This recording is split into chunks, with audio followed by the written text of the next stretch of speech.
चलो भाई देखो, जो करंट के सवाल हैं उनके बारे में, ये 10 सवाल हैं, हर एग्ज़ाम के लिए अच्छे हैं, चाहे वो कोई भी एग्ज़ाम हो। और ये सवाल जो है वो 2022 के एग्ज़ामों से जुड़े हुए हैं, मतलब 22 वाला जो करंट है उसी से निकाले गए हैं। तो पहला सवाल सामने है आपके, क्या लिखा गया देखो। पहला सवाल है कि विश्व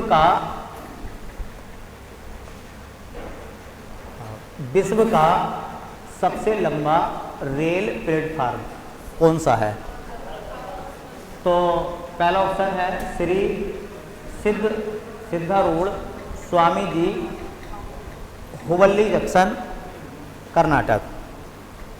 हुबली का जो नया नाम है ना, अब हुबली को हुबल्ली कहते हैं, ठीक है, तो दोनों ही सही है। तो हुबली या हुबल्ली, कर्नाटक। दूसरा है गोरखपुर जंक्शन, उत्तर प्रदेश में। तीसरा है कोल्लम जंक्शन, केरल में। चौथा है खड़गपुर जंक्शन, पश्चिम बंगाल में।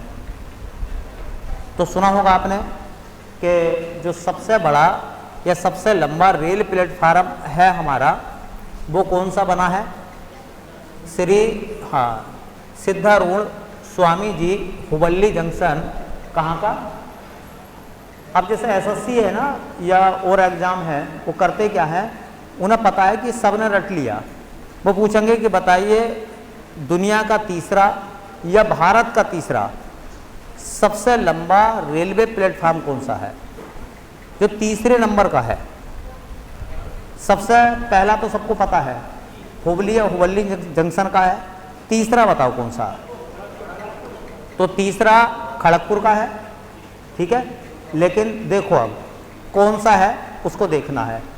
तो जो लंबाई है ना, जो प्लेटफार्म की लंबाई है, कर्नाटक का ये जो हुबली या हुबल्ली रेलवे जंक्शन है, इसकी लंबाई है 1507 मीटर। तो ये पहले नंबर पर है। दूसरा जो उत्तर प्रदेश वाला है, गोरखपुर जंक्शन, जिसके रिकॉर्ड को तोड़ा है हुबल्ली जंक्शन ने, वो है 1366 .33 मीटर।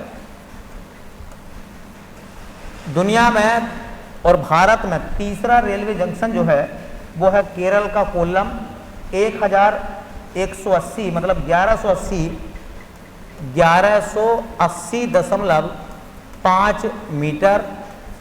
और दुनिया का चौथा और भारत का भी चौथा रेलवे जंक्शन है खड़गपुर जंक्शन, पश्चिम बंगाल का, जो तकरीबन 1067.1 मीटर, 1067.1 मीटर। अब जो एग्जामिनर होता है वो बहुत चालाकी से काम लेता है।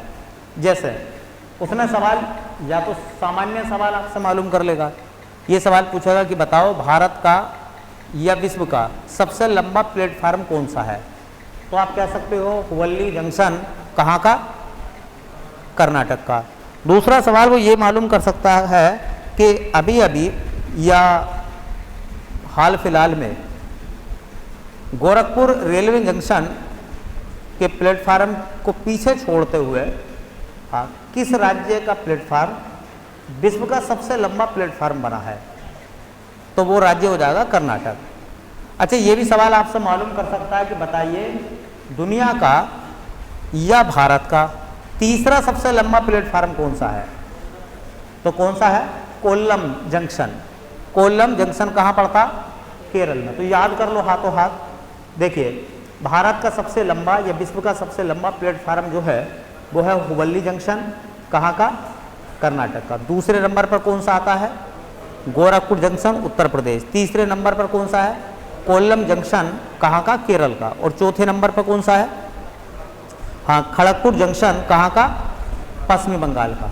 और यही सवाल जो मैंने तीसरा बोला है, ऐसे ही सवाल एग्जामिनर आपसे मालूम करता है। उसे पता होता कि पहला वाला जो है वो सबको याद है, इसका मतलब कुछ अलग पूछा जाए, कुछ अलग तरीके से मालूम किया जाए। और ये दुनिया के 4 सबसे लंबे प्लेटफार्म हैं। दुनिया में 4 सबसे लंबे प्लेटफार्म। विश्व का सबसे लंबा प्लेटफार्म हुबली जंक्शन। दूसरा सबसे लंबा प्लेटफार्म विश्व का गोरखपुर जंक्शन का जो प्लेटफार्म है। दुनिया का तीसरा सबसे लंबा कोल्लम जंक्शन और दुनिया का चौथा सबसे लंबा खड़गपुर। ठीक है, तो ये दुनिया के भी 4 सबसे लंबे प्लेटफार्म हैं। भारत के तो हैं ही, भारत के अलावा विश्व में भी ये 4 टॉप हैं। ठीक है, सबसे ऊपर के। अब देखो अगला सवाल सुनो क्या है। कह रहे हैं कि भारत का सौर ऊर्जा संचालित प्रथम गांव कौन सा है। अभी 2022 में एक गांव है जो सौर ऊर्जा संचालित गांव बना है। इसका मतलब यह है कि गांव की जितनी भी ज़रूरतें हैं वो सौर ऊर्जा से पूरी हुई हैं। गांव की जितनी भी आवश्यकताएं हैं वो सब की सब पूरी हुई हैं किससे? सौर ऊर्जा से। तो सवाल का आंसर क्या होगा देखो आप। ऑप्शन है मांडवा, दूसरा है मुबारकपुर, तीसरा है मोढेरा, चौथा ऑप्शन है इनमें से कोई नहीं। दुनिया का या भारत का सौर ऊर्जा संचालित पहला गांव। ठीक है, तो इसका सही आंसर आएगा मोढेरा। कौन सा आएगा भैया? मोढेरा गांव। मैं आपको 2-3 बातें बताता हूं जो काम की हैं। देखिए, इसका सही आंसर आएगा मोढेरा गांव। मोढेरा गांव। पहला सवाल तो याद रखिए कि मोढेरा गांव किस राज्य का गांव है। तो राज्य कौन सा है? गुजरात। गुजरात का एक जिला है, उस जिले का नाम है मेहसाणा। कौन सा? मेहसाणा।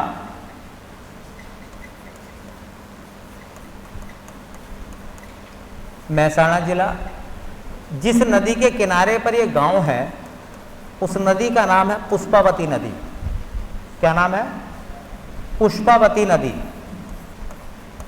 पुष्पावती या पुष्पवती एक ही बात है, पुष्पावती नदी।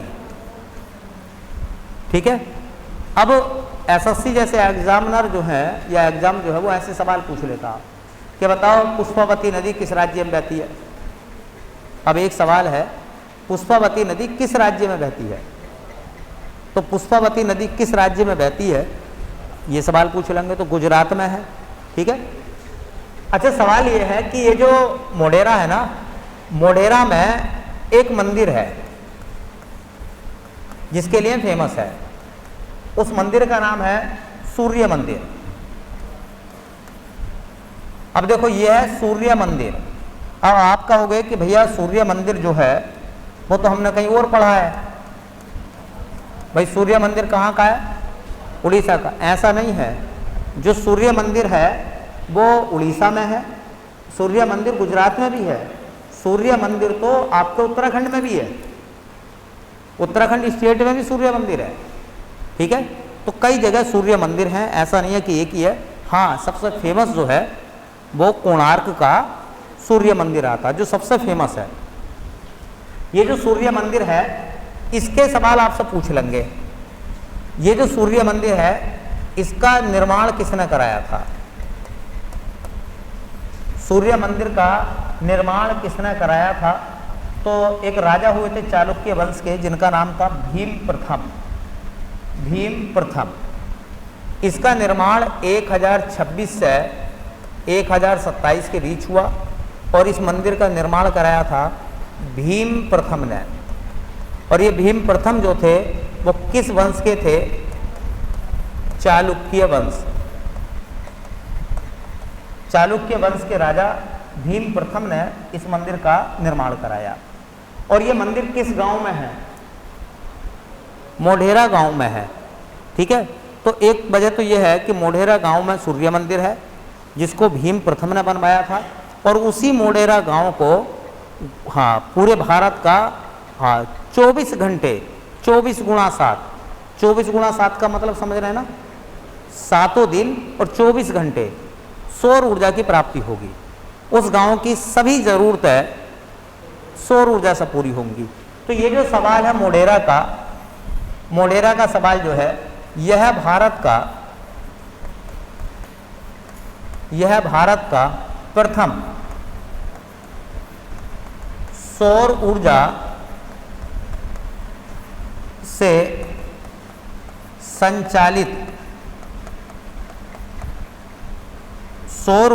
संचालित गांव है।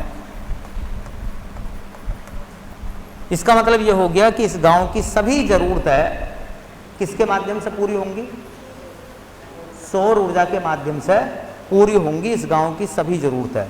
अब एक सवाल और पूछा जा सकता है आप लोगों से।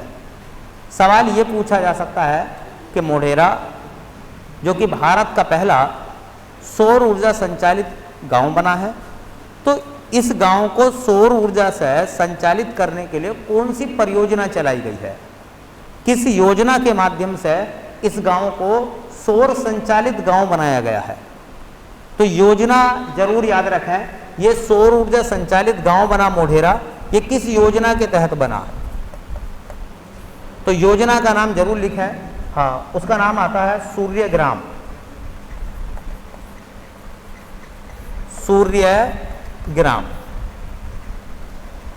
सन विलेज स्कीम।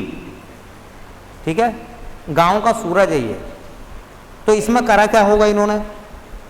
इस योजना में इन्होंने ये करा होगा कि जो गांव होगा उस गांव के जो घर होंगे, उनकी छत वगैरह होगी, उन सब पे क्या लगाए हैं? सोलर पैनल लगाए हैं। तो सोलर पैनल लगाकर सौर ऊर्जा को स्टोर भी करा होगा ताकि रात के समय में गांव को ऊर्जा दी जाए, क्योंकि सौर ऊर्जा तो दिन में मिलेगी ना, रात में अगर इस्तेमाल करना है तो फिर बैटरियों के माध्यम से उसे स्टोर करना पड़ेगा फिर। ठीक है, चलिए अगला सवाल सुने। तो सवाल जरूर याद रखें भैया, ये वाला भारत का पहला सौर संचालित गांव, सौर ऊर्जा से चलने वाला गांव मोढेरा गांव किस राज्य का है? तो राज्य आपसे मालूम कर सकते हैं, ये किस नदी के किनारे पर है, और ये भी आपसे मालूम कर सकते हैं पुष्पावती नदी जो है वो किस राज्य में बहती है। ठीक है, तीसरा सवाल ये है कि यहाँ पर जो एक मंदिर है वो कौन सा मंदिर है? सूर्य मंदिर को किसने बनवाया था? गुजरात का सूर्य मंदिर, मोढेरा का सूर्य मंदिर किसने बनवाया था? तो भीम प्रथम ने। वो किस वंश के थे? चालुक्य वंश। और किस योजना के तहत इस गांव को सौर संचालित किया गया है? तो सूर्यग्राम योजना। चलो अगला सवाल देखो क्या लिखा गया है। भारत बांग्लादेश तेल पाइपलाइन का क्या नाम है? भारत और बांग्लादेश के बीच में एक तेल पाइपलाइन लगाई गई है, उस तेल पाइपलाइन का क्या नाम है और वो कहाँ से कहाँ तक तेल पाइपलाइन काम करेगी? ठीक है, तो तेल पाइपलाइन का नाम क्या है ये पूछ रहे हैं आपसे। ऑप्शन तुम्हारे सामने ये है बेटा। पहले ऑप्शन में लिखा हुआ है मिताली, दूसरे में मैत्री, तीसरे में बंधन, और चौथा विकल्प है इनमें से कोई सही नहीं है। तो नाम तो सुना होगा आपने कि मिताली, बंधन, ये तो ट्रेनों के नाम हैं। बोलो भाई, भारत और बांग्लादेश के बीच में जो ट्रेन चलती है उनके क्या क्या नाम है? बंधन है, मिताली है, और नहीं, समझौता नहीं है। ठीक है, बोलो। एक मैत्री है। ठीक है, एक मैत्री है। अब सुनो, लेकिन मैत्री के नाम से एक और पार्ट है, वो रेल नहीं है बल्कि वो क्या है? वो तेल पाइपलाइन है। तो देखो हेडिंग बना दें हम, भारत बांग्लादेश तेल पाइपलाइन। भारत बांग्लादेश तेल पाइपलाइन।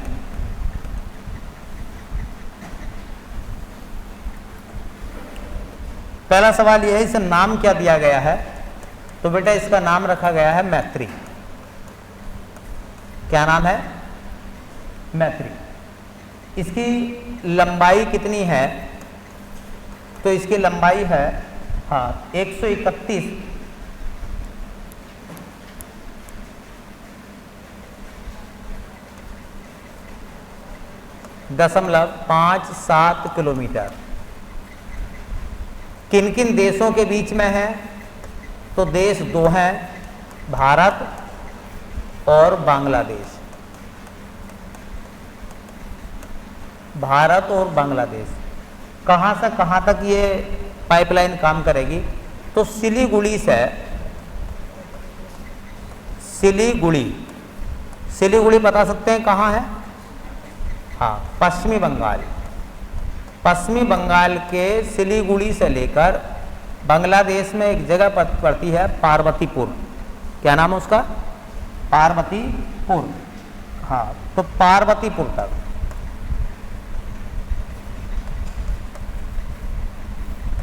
पार्वतीपुर तक जाएगी ये। ठीक है, पार्वतीपुर तक जाएगी ये। 131.57 किलोमीटर इसकी लंबाई है। और ये कहा जाता है कि भारत और बांग्लादेश के बीच में पहली तेल पाइपलाइन है। भारत और बांग्लादेश के बीच की पहली तेल पाइपलाइन है। इसका मतलब यह है कि इससे पहले और कोई पाइपलाइन, भारत और बांग्लादेश के बीच में और कोई तेल पाइपलाइन काम नहीं कर रही है, पहली है ये। ठीक है, तो भारत बांग्लादेश तेल पाइपलाइन का नाम क्या है? मैत्री। लंबाई कितनी है? तकरीबन 131.57 किलोमीटर। किन देशों के बीच में? भारत और बांग्लादेश। भारत में सिलीगुड़ी से पार्वतीपुर तक जाएगी। एक्चुअल में है क्या? असम में एक रिफाइनरी है जिसका नाम है नुमालीगढ़। तो नुमालीगढ़ रिफाइनरी के तेल को, हाँ, उसका एक डिपो है सिलीगुड़ी, वहाँ से भेजा जाएगा कहाँ के लिए? बांग्लादेश के लिए, ताकि बांग्लादेश में ऊर्जा संकट या तेल संकट ना आए, उससे निपटा जाए। ठीक है, चलिए अगला सवाल सुनो। अगले सवाल में कह रहे हैं बेटा, देखो ये कह रहे हैं कि टेक्सटाइल उद्योग के लिए 7 पीएम मित्र पार्क बनाए जाएंगे। उस राज्य को पहचानिए जहां पीएम मित्र पार्क नहीं बनाया जाएगा। तो एक स्कीम चली है, यह स्कीम चली थी जिसका नाम था पीएम मित्र पार्क। देश में 7 बनाए जाएंगे। वो 7 अलग अलग 7 राज्यों में बनाए जाएंगे। कौन सा राज्य ऐसा है जो उसके दायरे में नहीं आता? पीएम मित्र पार्कों में नहीं आता। और टेक्सटाइल का मतलब आप जानते हैं, टेक्सटाइल का मतलब होता है कपड़ा उद्योग। ये कपड़े से रिलेटेड है। तो पहला तो याद रखो कि कितने पीएम मित्र पार्क बनाए जाएंगे? 7 बनाए जाएंगे, है ना। और ये किस क्षेत्र से संबंधित होंगे? पीएम मित्र पार्क बताओ, किस क्षेत्र से शामिल होंगे भैया? तो ये शामिल होंगे टेक्सटाइल। टेक्सटाइल उद्योग में क्या क्या आता? कपड़ा। क्या आता है? कपड़ा उद्योग। देखो हेडिंग है हमारा पीएम मित्र पार्क।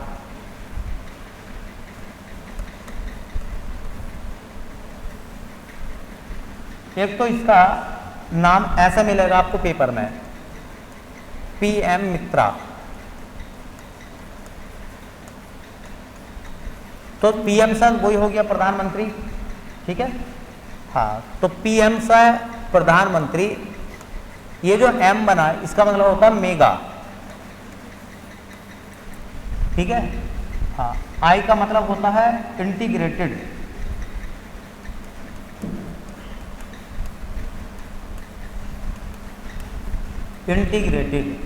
टी का मतलब होता है टेक्सटाइल।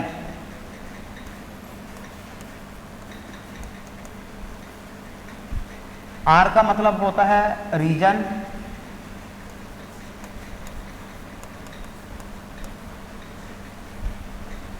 ए का मतलब होता है अपैरल,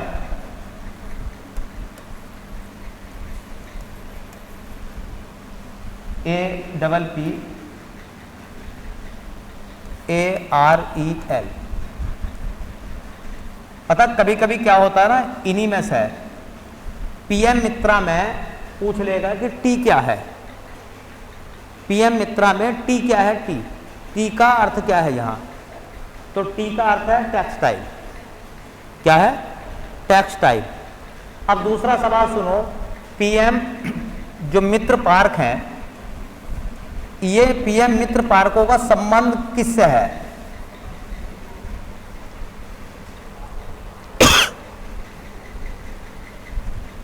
इनका संबंध आता है बेटा कपड़ा उद्योग, कपड़ा उद्योग, कपड़ा उद्योग को हम टेक्सटाइल इंडस्ट्री कहते हैं। क्या कहते हैं? कपड़ा उद्योग को अंग्रेजी में बोलेंगे टेक्सटाइल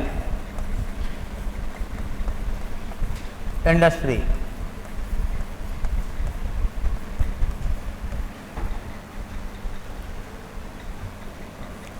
अगला सवाल कि पीएम मित्रा में इसमें कुल कितने पार्क बनेंगे? तो कुल पार्क बनेंगे 7, मतलब 7 पार्क बनाए जाएंगे। ये 7 पार्क जो है किन किन राज्यों में बनाए जाएंगे? तो एक नाम आता है भैया तेलंगाना, एक कर्नाटक, एक तेलंगाना, एक कर्नाटक, है ना, एक आता है महाराष्ट्र, गुजरात,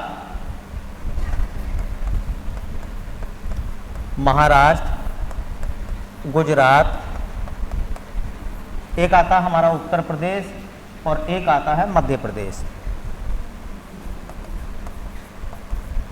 उत्तर प्रदेश कोमा मध्य प्रदेश। और एक स्टेट आएगा आपका तमिलनाडु, तमिलनाडु। तो बड़ा शानदार सवाल है जो आपसे मालूम कर लेगा वो, तमिलनाडु।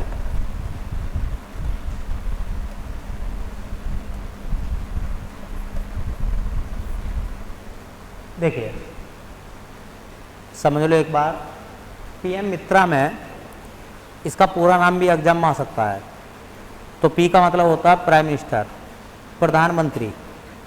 मित्रा में एम का मतलब होता है मेगा, है ना, हाँ।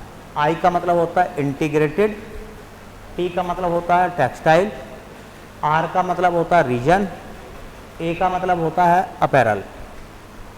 तो mega integrated textile reason and apparel की संख्या कितनी बनाई जाएगी?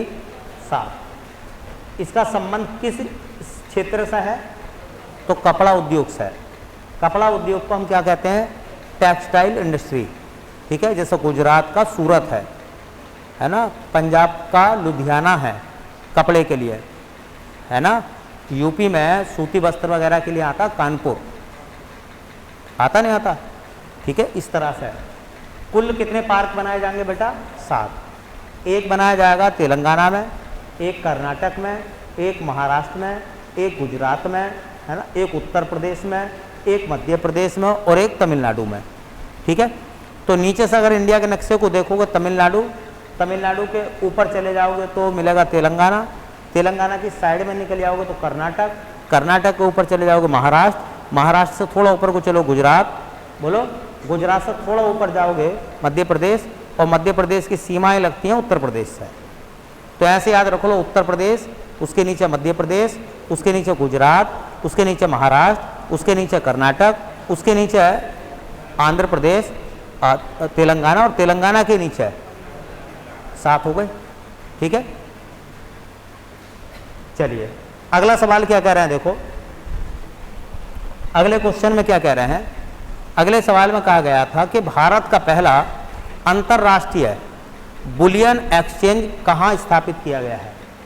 बुलियन एक्सचेंज का सवाल कई बार एग्जाम में आ भी गया पीछे, और ये आता रहेगा क्योंकि ये भारत का पहला अंतर्राष्ट्रीय बुलियन एक्सचेंज है।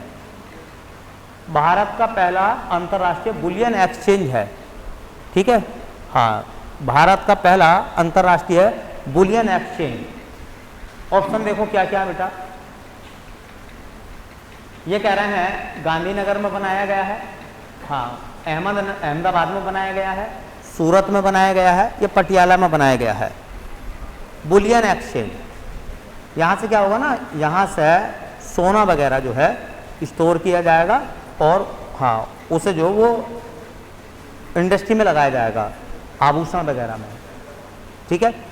तो भारत का पहला बुलियन एक्सचेंज। छोटा हेडिंग बना लो एक, भारत का पहला बुलियन एक्सचेंज, या कह सकते हैं अंतर्राष्ट्रीय बुलियन एक्सचेंज।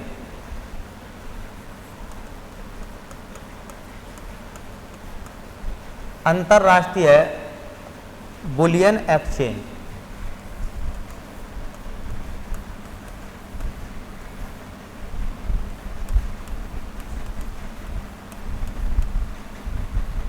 अंतर्राष्ट्रीय बुलियन एक्सचेंज।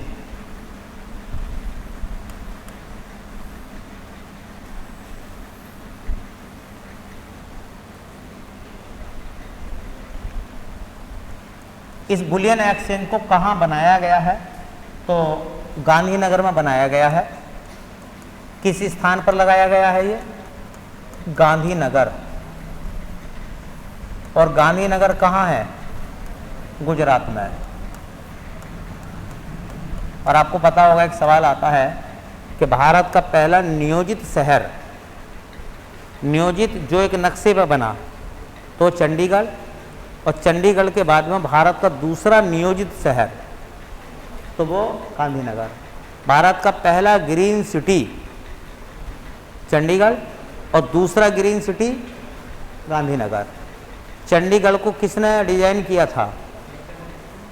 बोलो, चंडीगढ़ शहर का डिजाइन किसने बनाया था?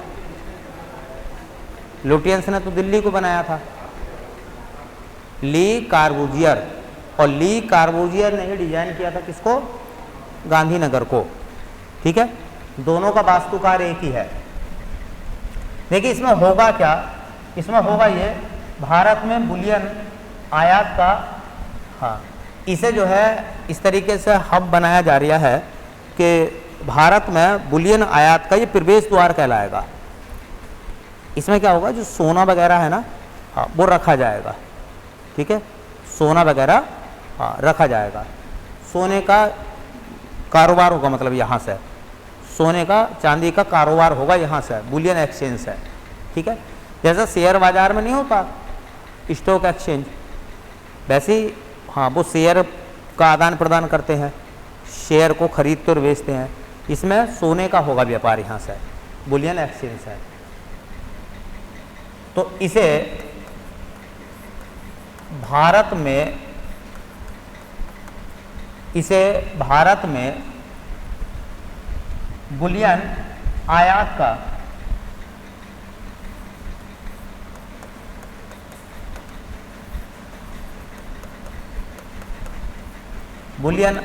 का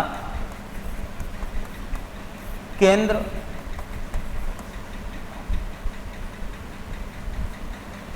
बनाया जाएगा, हब जिसे कहते हैं। तो बड़ा शानदार सवाल बनेगा कि भारत का पहला अंतर्राष्ट्रीय बुलियन एक्सचेंज कहाँ बना है? तो वो गुजरात के गांधीनगर में बनाया गया है, ठीक है। ये सवाल जरूर याद रखें, एक ही लाइन तो याद रखनी है आपको बस। करंट एक ऐसा विषय होता है जिसकी डिटेल में जाने की आपको ज़्यादा ज़रूरत नहीं होती। एक सवाल वन लाइनर जो बन के निकलता है, एक अच्छा सवाल, वही सवाल एग्जाम में पूछा जाता है, ठीक है। चलिए अगला सवाल देखो क्या लिखा गया भैया। अगले सवाल में कह रहे हैं कि विश्व में सर्वाधिक लिथियम का उत्पादन किस देश में होता है? लिथियम का उत्पादन दुनिया में सबसे ज्यादा कौन सा देश कर रहा है? ऑप्शन है ऑस्ट्रेलिया, चिली, चीन, अर्जेंटीना। दुनिया में सबसे ज्यादा लिथियम का उत्पादन करने वाला देश तो वो है ऑस्ट्रेलिया, ठीक है। और भंडार के मामले में कौन सा देश आगे है? भारत में अभी हाल फिलहाल में लिथियम की खोज हुई है। कहाँ? जम्मू कश्मीर में। तो इस टाइप के सवाल पूछे जाएंगे। तो एक हेडिंग बना दें, एक हेडिंग बना दें जिसका नाम हो जाएगा आपका लिथियम।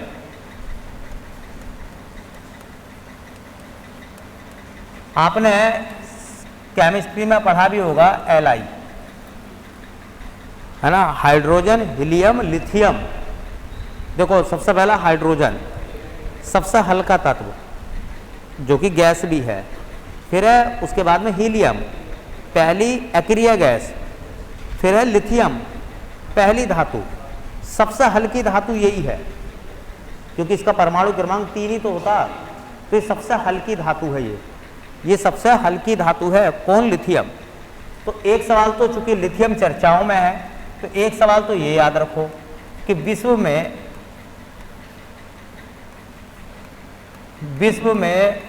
सर्वाधिक लिथियम का उत्पादन,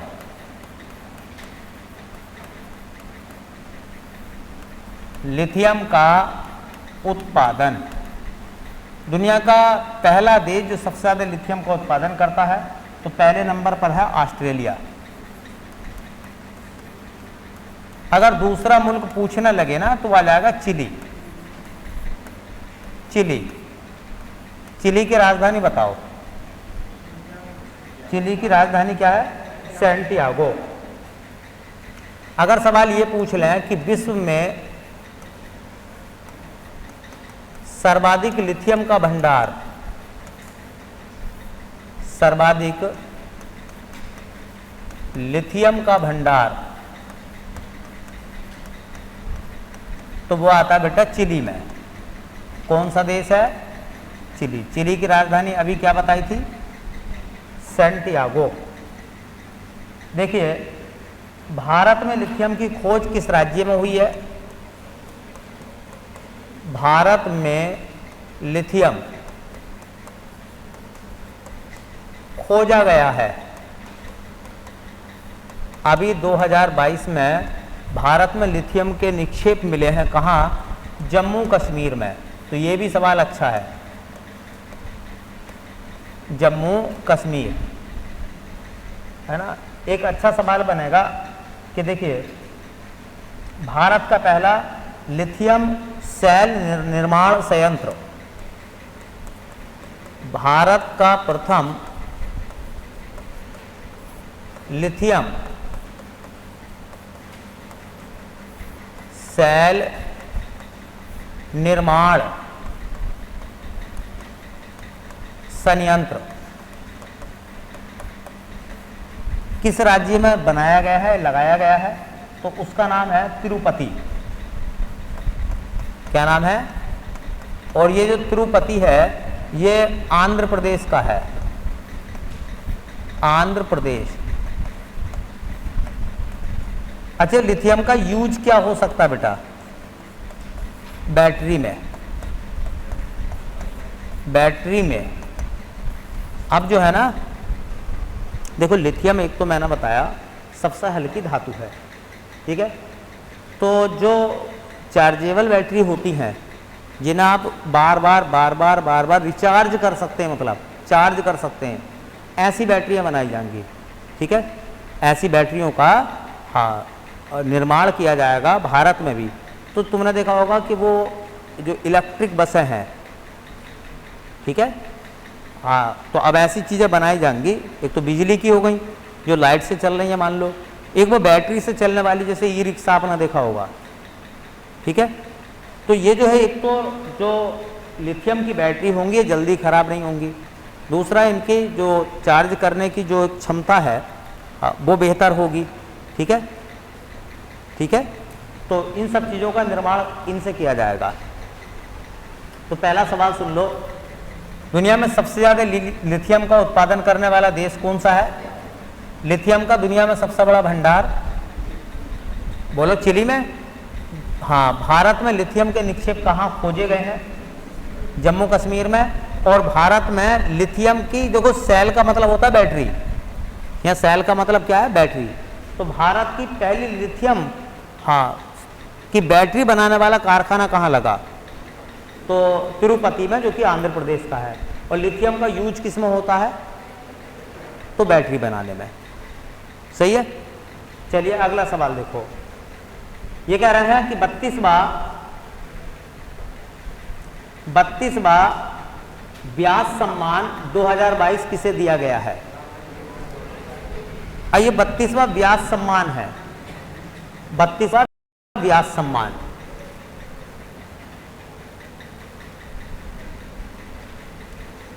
देखिए 32वां व्यास सम्मान,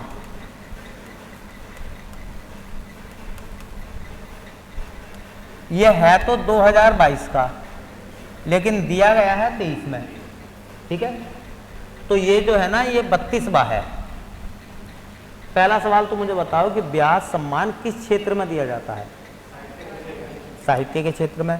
तो व्यास सम्मान का जो क्षेत्र है वो बेटा कौन सा है, अपना साहित्य। ठीक है, अब यहां आ जाओ करंट पर। 32वां व्यास सम्मान, 32वां व्यास सम्मान है 2022 का, दिया गया है 23 में। ये किसको दिया गया है, तो ऑप्शन क्या है, डॉक्टर ज्ञान चतुर्वेदी, शिवशंकरी, तस्लीमा नसरीन, या इनमें से कोई नहीं। तो डॉक्टर ज्ञान चतुर्वेदी को, किस व्यक्ति को मिला है, डॉक्टर ज्ञान चतुर्वेदी। अच्छा, इनका एक उपन्यास है जिसके लिए मिला है। तो ज्ञान चतुर्वेदी का जो उपन्यास है उसका नाम है पागल खाना। तो उनका एक नोवेल है पागल खाना, और उसी के लिए इनको दिया गया है क्या, 32वां व्यास सम्मान। अच्छा बताओ, व्यास सम्मान की शुरुआत कब हुई थी।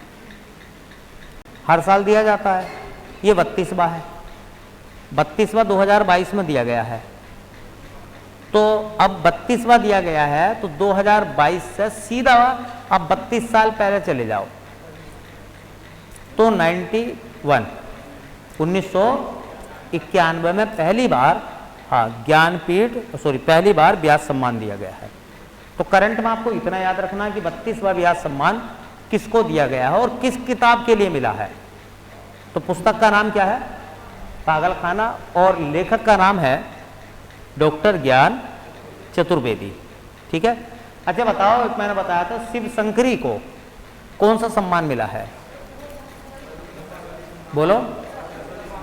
और किताब का नाम क्या था, सूर्य वंशम। चलिए अगला सवाल देखो बेटा, ये ऐसा सवाल भी पूछा जा सकता आपसे। सवाल है कि 12वां विश्व हिंदी सम्मेलन का आयोजन किस देश में हुआ। 12वां विश्व हिंदी सम्मेलन किस देश में हुआ। अच्छा देखो, देश तो छोड़ो, कभी कभी वो उस देश का शहर तक पूछ लेता। ठीक है, शहर तक पूछ लेता। अच्छा पूछ लेगा कि जो 12वां विश्व हिंदी सम्मेलन हुआ है इसकी थीम क्या है। अच्छा पूछ लेगा इसका आयोजन कब से कब तक हुआ है।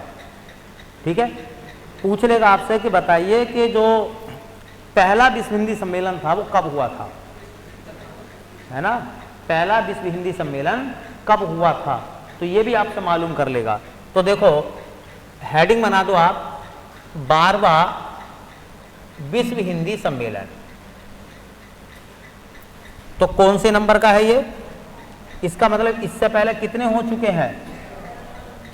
देखिए जिस देश में इसका आयोजन हुआ है उस देश का नाम है फिजी।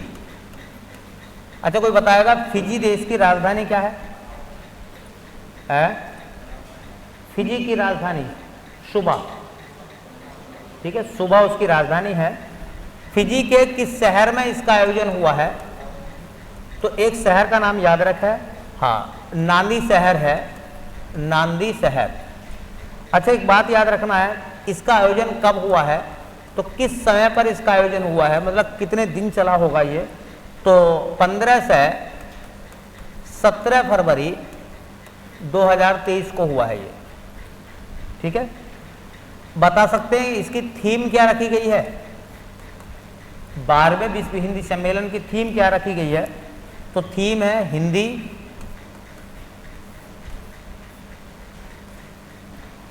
पारंपरिक ज्ञान से कृत्रिम मेधा तक। पारंपरिक ज्ञान से कृत्रिम मेधा तक। कृत्रिम मेधा तक। हर जगह हिंदी का इस्तेमाल हो रहा है, तो हिंदी जो है वो हाँ पारंपरिक ज्ञान तो हम उपलब्ध कराती है, इसके अलावा भी आर्टिफिशियल जो एक डेवलपमेंट है ना, उसकी तरफ लेकर जाती है, कृत्रिम मेधा तक लेकर जाती है। अच्छा, जैसा मैंने बोला कि बताइए पहला विश्व हिंदी सम्मेलन कब हुआ था? 1975 में। कहाँ हुआ था? नागपुर में, ठीक है। तो आप ये भी कह सकते हैं कि प्रथम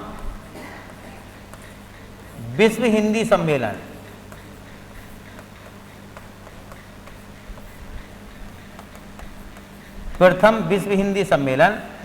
यह हुआ था बेटा 1975 में, पहला वाला, और महाराष्ट्र का एक शहर है नागपुर, ठीक है। नागपुर शहर में इसका आयोजन हुआ था, नारंगी सिटी नागपुर में। अच्छा, कोई बताएगा विश्व हिंदी दिवस कब मनाते हैं? बोलो। तो विश्व हिंदी दिवस हर साल मनाया जाता है हिंदी की तरक्की के लिए 10 जनवरी को। अच्छा, राष्ट्रीय हिंदी दिवस कब मनाते हैं बेटा? 14 सितंबर। 14 सितंबर को राष्ट्रीय हिंदी दिवस मनाया जाता है, जबकि 10 जनवरी को विश्व हिंदी दिवस मनाया जाता है। और पहला विश्व हिंदी सम्मेलन हुआ था हमारा 1975 में, महाराष्ट्र के शहर नागपुर में, ठीक है। और 12वां जो सम्मेलन है उसका आयोजन हुआ है फिजी में। फिजी एक हिंद महासागर में एक छोटा सा द्वीपीय देश है, जिसकी राजधानी सुबा है ना।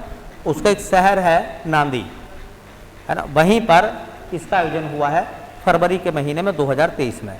तो एक अच्छा सवाल बन जाएगा। एसएससी और तमाम एग्ज़ाम जो हैं वो इसी तरीके के सवालों को उठाते हैं। थोड़ा सा घुमाव दे देंगे, वो चीज़ों में बदलाव करके दे देंगे। हो सकता है कि आपसे कुछ ऐसी विचित्र सी बात पूछ ली जाए, तो अगर आप थोड़ा पढ़ लेंगे इन सब चीज़ों को तो क्वेश्चन आराम से आप बना सकते हैं, ठीक है। चलिए एक और सवाल देखते हैं। सवाल है इसके बाद बेटा हमारा, देखिए कह रहा है कि 36वां सूरज कुंड अंतर्राष्ट्रीय शिल्प मेला, ये शिल्प मेला है, ये हाँ हैंडीक्राफ्ट से रिलेटेड है, शिल्प मेला है ये। और ये मेला जो है क्राफ्ट वाला, ये कहाँ आयोजित होता है? पंजाब, बिहार, हरियाणा, उत्तर प्रदेश। इतना भी जरूर याद रखें कि ये 36वां है। मेले का नंबर तक पूछ लेता है, सूरज कुंड मेले का। कई बार आया पेपर में कि 2023 में जो सूरज कुंड मेला था उसका आयोजन हुआ था, कौन से नंबर का मेला था ये? तो 36वां। तो देखो सूरज कुंड मेला जो है हमारा हेडिंग हो जाएगा 36वां सूरज कुंड अंतर्राष्ट्रीय शिल्प मेला। ये 36वां है। इसका जो आयोजन है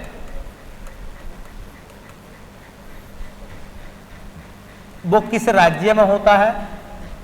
तो राज्य बेटा हरियाणा। नंबर जरूर याद रखें 36वां। अच्छा, वो किस जिला में पड़ता है सूरज कुंड? बोलो। तो एक जिला है फरीदाबाद। कौन सा जिला है? फरीदाबाद। फरीदाबाद में इसका आयोजन होता। एक्चुअल में क्या है ना, सूरज कुंड एक झील है। सूरज कुंड एक झील है, जैसे उत्तराखंड में एक झील है रूप कुंड, यहाँ है सूरज कुंड, ठीक है। तो कुंड मतलब एक झील है, उस झील के किनारे पर जो पूरा शहर बसा हुआ है ना, वो सूरज कुंड है, शहर भी है सूरज। फरीदाबाद में, मतलब जहाँ मेला लगता है। तो जैसे आप पुष्कर जाओगे राजस्थान में, तो पुष्कर झील भी है, पुष्कर शहर भी है, ठीक है, हाँ पुष्कर शहर भी है। इसी तरह से सूरज कुंड जो है वो मेला है, और वो लगता है जिस झील के किनारे पर, उसका नाम है सूरज कुंड झील या सूरज कुंड, बहुत बड़ा तालाब मतलब झील है। यहाँ से एक सवाल पूछा जाएगा जो बड़ा शानदार सवाल बन सकता है भैया। सवाल यह है कि इसका आयोजन कब हुआ है। तो ये भी 23 का है, ये हुआ फरवरी के महीने में 3 से लेकर 19 फरवरी 2023 में। इसमें 2 सवाल आते हैं जो अक्सर एग्जामों में पूछे जाते हैं। एक सवाल आता है इसी से संबंधित, हाँ थीम स्टेट कौन सा बना है, थीम स्टेट का दर्जा किसे मिला है। 36वें सूरज कुंड मेले में थीम स्टेट का दर्जा किसे मिला है। तो ये मिला है उत्तर पूर्वी क्षेत्र को, उत्तर पूर्वी क्षेत्र है ना, हाँ NER को, NER का मतलब हो गया नॉर्थ ईस्ट रीजन, जहाँ 7 सिस्टर्स हैं, 7 राज्य हैं, उनको मिला है थीम स्टेट का दर्जा। अच्छा बताओ भागीदारी देश का दर्जा किसे दिया गया है। भागीदारी देश, ये जरूर याद रखें, दोनों बातें एग्जाम के लिए बहुत अच्छी हैं। ये ऐसे पूछते हैं वो, या तो सवाल बहुत आसान सा बना लेंगे या सवाल थोड़ा सा मुश्किल बना देंगे। भागीदारी देश का दर्जा किसे मिला है, तो संघाई सहयोग संगठन को, SCO को, ठीक है। भागीदारी देश का दर्जा किसे दिया गया है, संघाई सहयोग संगठन, संघाई सहयोग संगठन मतलब SCO को भागीदारी देश का दर्जा दिया गया है। ऐसे सवाल ना आपसे पूछ लेंगे कि 36वें सूरज कुंड मेले में भागीदारी देश का दर्जा प्राप्त हुआ किस संगठन को, संघाई सहयोग संगठन, बी ऑप्शन में दे देंगे आसियान, बोलो, सी ऑप्शन में लगा देंगे G20, क्योंकि भारत में चल लिया है। तो हो सकता है जिसने ना पढ़ा हो बच्चा G20 लगा दे, है ना, लिख देंगे सार्क। तो ऐसे संगठन भी पूछ सकते हैं वो। तो SCO को हाँ भागीदारी देश का दर्जा दिया गया है, ठीक है। थीम स्टेट किसे दिया गया है, बनाया गया, थीम स्टेट किसे बनाया गया था, नॉर्थ ईस्ट रीजन, उत्तर पूर्वी क्षेत्र को। और ये मेला कौन से नंबर का था, 36वां मेला 2023 वाला, किस राज्य में, बोलो हरियाणा। और हरियाणा में भी कहाँ, फरीदाबाद में, किस झील के किनारे पर, सूरज कुंड झील के किनारे पर। देखो ये जरूर ऐसी चीजें पूछ ली जाती हैं। दिवस आते हैं इस टाइप के, विश्व शेर दिवस, विश्व हाथी दिवस, क्योंकि पक्षियों और जीवों से संबंधित दिवस भी पूछे जाते हैं। तो बताओ विश्व शेर दिवस कब मनाया जाता है, 10 अगस्त, 12 अगस्त, 21 नवंबर, 24 अक्टूबर। क्या आपका आंसर होगा, बोलो। विश्व शेर दिवस 10 अगस्त, लोयन डे। तो अगर मैं ऐसे पूछेंगे, देखो अगर वो पूछते हैं विश्व शेर दिवस, विश्व शेर दिवस, तो बेटा आपका आंसर आएगा 10 अगस्त। और अगर वो इस तरीके से पूछते हैं विश्व हाथी दिवस, बोलो विश्व हाथी दिवस, 2 दिन बाद इसके क्या हो जाएगा, 12 अगस्त। अच्छा एक सवाल पूछेंगे, विश्व शतरंज दिवस, विश्व शतरंज दिवस, चेस डे, विश्व शतरंज दिवस। दिवस अगर याद करो ना तो एक तो परमानेंट वाले याद करो, ओजोन, जल, ये वाले, और उसके बाद जितने भी हाँ और दिवस ऐसे हो जो ज़्यादा फेमस ना हो उन पर ध्यान लगाओ, ठीक है। तो विश्व शतरंज दिवस मनाया जाता है बेटा 20 जुलाई को, 20 जुलाई। ऐसे आता है विश्व पोलियो दिवस,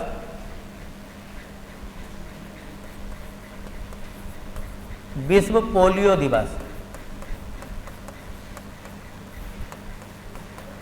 तो ये मनाया जाता है 24 अक्टूबर। 24 अक्टूबर को ही यूएनओ डे मनाते हैं, ठीक है। और विश्व टेलीविजन दिवस, विश्व टेलीविजन दिवस, विश्व टेलीविजन दिवस हर साल मनाया जाता है बेटा 21 नवंबर को। और ये ना लोयन वाला तो कई बार आया एग्जाम में, ये कई बार एग्जाम में पूछा गया, विश्व शेर दिवस, ठीक है। तो वो मनाया जाता हर साल 10 अगस्त को। 2 दिन बाद मतलब विश्व हाथी दिवस मनाया जाता 12 अगस्त को। विश्व शतरंज दिवस मनाया जाता 20 जुलाई को। विश्व पोलियो दिवस मनाया जाता 24 अक्टूबर को। और विश्व टेलीविज़न दिवस मनाया जाता 21 है ना 21 नवंबर को, ठीक है। तो ये हो गए अपने पास में हाँ 10 सवाल, और ये सब काम के हैं, चाहे वो मोढेरा की बात हो, या मोढेरा भी बहुत शानदार सवाल है, वहाँ सूर्य मंदिर भी पूजा जा सकता है।